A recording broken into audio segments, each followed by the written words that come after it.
Hi folks, Francis Walsh here with thedigitalmerchant.com, and today we're going to be discussing the best tax credits available to American businesses in 2025. As you'll know, if you're a business owner, it's a cruel world out there these days when it comes to costs, and your biggest cost of the year is probably the bill you have to pay to the taxman. So tax credits are a great way to stop Uncle Sam from taking too much of your money.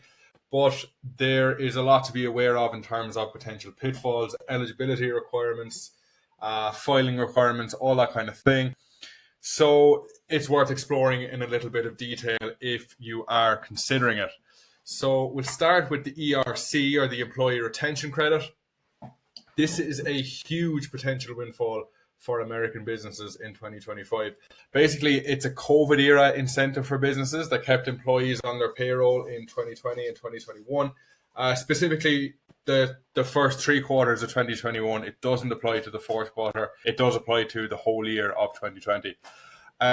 Overall, there's potential savings of up to $26,000 per employee if you meet the eligibility requirements. But there is a slight pitfall to be aware of here, in that there's been a huge amount of fraud when it comes to the ERC. A lot of businesses have been claiming benefits they're not truly entitled to. And the IRS, naturally enough, has cracked down on this. So essentially, they have been auditing a lot of these claims.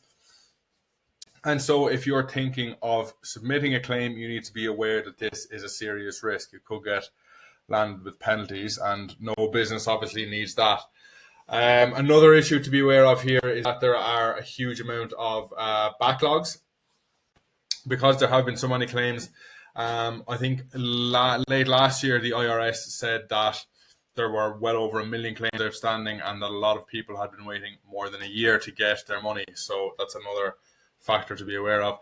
If you are considering filing, you do so through the Form 941X for amended payroll returns.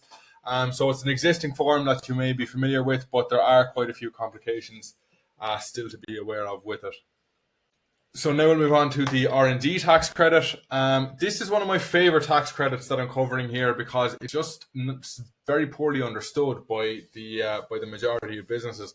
A lot of businesses think you need to be involved in really high-level research or like development of very complicated processes. It's not really the case. The bar is actually a lot lower than that. A lot of businesses are engaged in R&D work that will qualify.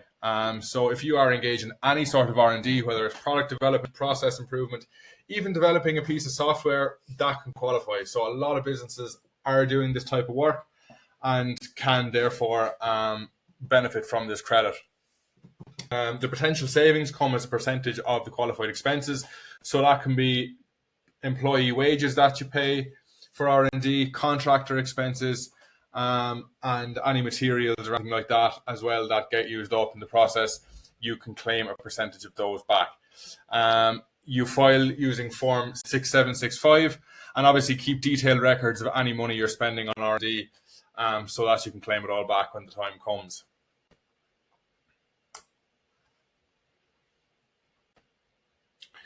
So the next thing we're going to look at is the Work Opportunity Tax Credit. This basically is an incentive to hire people from disadvantaged groups. So specifically, we're looking at veterans, ex-felons, long-term unemployed people, and people with disabilities. It's, in a way, you could look at it like free money, because a lot of the time, these people are doing jobs just as well as anyone else, but you're getting money back for employing them just because they come from the targeted groups. So you can save up to $9,600 per hire. And in order to benefit, you just need to get certification from your state workforce agency and submit Form 8850 within 4 weeks of the person starting work. You also need to file Form 5884 with your tax return. So we're moving on now to the Small Business Healthcare Tax Credit. So obviously, healthcare is a hot button issue in the States at present. A lot of people are upset that it's not more readily available. One measure the government has brought in to address this is this tax credit. So basically, it makes it easier for small businesses to provide health benefits to their employees. It's available to companies with fewer than 25 full-time workers. And to qualify, you must provide health insurance through the SHOP marketplace. You can claw back as much as 50% of your health insurance costs that you give to your employees, and you claim this benefit through Form 8941. The next thing we're going to look at here is the Disabled Access Credit. This is for businesses that make allowances for people with disabilities to either access their business or to fully engage with their products and services. So the obvious one is probably disabled access ramps. If you put in a wheelchair ramp to your business, there's obviously construction costs, labor costs, materials and stuff that has to be paid for. You can claim back a percentage of that with this tax credit. There's also things like braille signs for people who are hard of sight, facilitations for people that are hard of hearing. All that kind of thing can potentially entitle you to this credit. It's an annual credit, so you can claim it every year, and you can claim 50% of the cost you incur for expenses like this, up to a maximum of $5,000 per year. If you want to claim it, you do so by filing Form 8826. So, paid family and medical leave credit. This makes allowances for businesses who want to give their employees paid time off for medical reasons or for family reasons. So there are a number of qualifying reasons for which your workers might be off that you can claim for. These include the birth of a child, the adoption or fostering of a child, care for a sick, injured or disabled spouse, parent or child, a major sickness, injury or disability on the part of the employee themselves, or various issues related to a relative of the employee who was called to serve in the armed forces.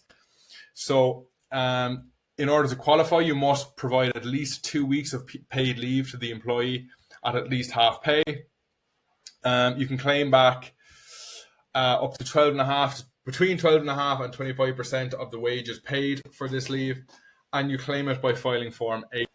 And then the last credit we're looking at here is one that's, I suppose, topical at the moment because they're becoming a lot more popular. But the Alternative Fuel Vehicle Refueling Property Credit basically targets infrastructure for electric vehicles. So if you're a business and you are installing refueling infrastructure for electric vehicles, you can claim this credit to offset some of the costs. You can save up to 30% of the costs that you incur with these construction projects, up to $100,000 per location. It's also worth noting that this isn't restricted to businesses. If you have a residential property and you install charging infrastructure, you can benefit from this as well, and you qualify for this by claiming by filing Form 8911. So, in summation, should you seek tax credit relief? Yes and no. So basically, obviously, there's a lot of money to be claimed back here. Every business wants to save money wherever it can, and there's no reason not to look into these credits. But the big difficulty is that they do create a risk of audit. To do it right and to avoid an audit, you're going to spend a lot of time looking into the various eligibility requirements and making sure that you satisfy all these requirements and that you don't make any mistakes in the filing return. So this is obviously very time consuming, very labor intensive for any business owner who's not highly literate in tax, which I know most aren't. I would recommend consulting with a specialist if you're not sure about how to proceed. I've recommended IRS Plus before on this channel. I'm a big fan of the services they provide and what they do. So if you're thinking of claiming a tax credit but you're not entirely sure how to go about it, I would recommend going for an initial consultation with them. They are free. And they'll quickly be able to tell you what your entitlement might be and whether you proceed. So yeah, that's all from me, and I'll see you in the next one.